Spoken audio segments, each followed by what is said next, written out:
Now, I'd like to say that we're well on our way and we're making great progress. And the Institute of Medicine has done a phenomenal job of advocating in their various reports for this new vision. It's what I call Charles Schwab meets Nordstrom's meets the Mayo Clinic.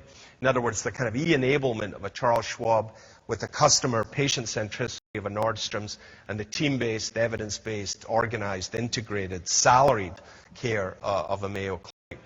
I'd like to say that's what's happening everywhere, but that's not what I see. In the main, what I see in American healthcare is what I call my ride healthcare.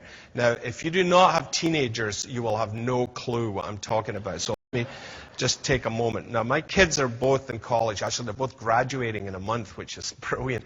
Get the biggest wage increase in my life. But anyway.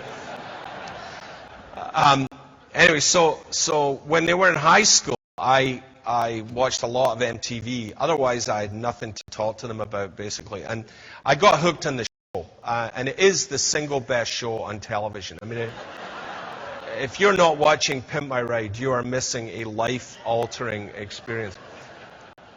For those of you who haven't seen it, it's on MTV. How it works is this charming rapper exhibit goes to some unsuspecting youth who is usually going to community college and working at Starbucks and driving this beaten-up old camper hybrid truck, or a Pinto, actually, is a very popular vehicle. And he takes the vehicle from them, and they go to this West Coast custom auto body shop in LA, and they transform the vehicle. They take out the seats and put in unbelievable upholstery, and they put in fantastic sound systems and paint jobs. I mean, I watched an episode not long ago, and there was a 1979 Toyota Corolla, green, ugly, transformed it, paint job, and in the trunk of the car, they put a PowerBook G4. And he turned to the girl, at the end of the show, and he said, "We put PowerBook G4 in the trunk of the car, Apple PowerBook, with 50,000 songs on iTunes."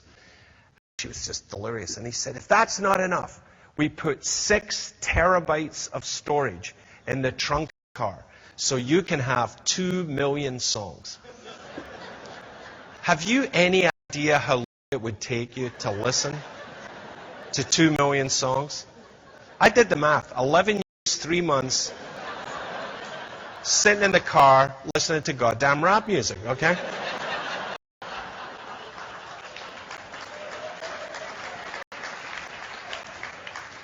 They never do anything to the engine.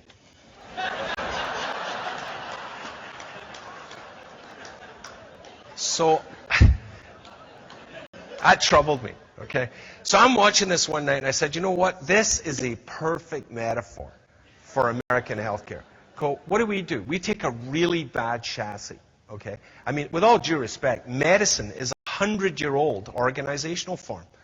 And then we pile on all this stuff, this unbelievable technology on a frame that's tired, old, and ineffective. We got huge expense on buildings, machines, drugs, devices, and people at West Coast Custom Healthcare.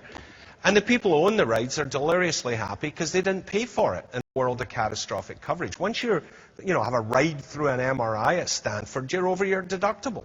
You could care less how much this stuff costs. And it all looks great, has a fantastic sound system and nice seats, but it will break if you try and drive it anywhere. And that's exactly what we have across the country. We have Pimp My Ride healthcare. And how we got there was quite simple. It's through a pay-for procedure orientation and payment system.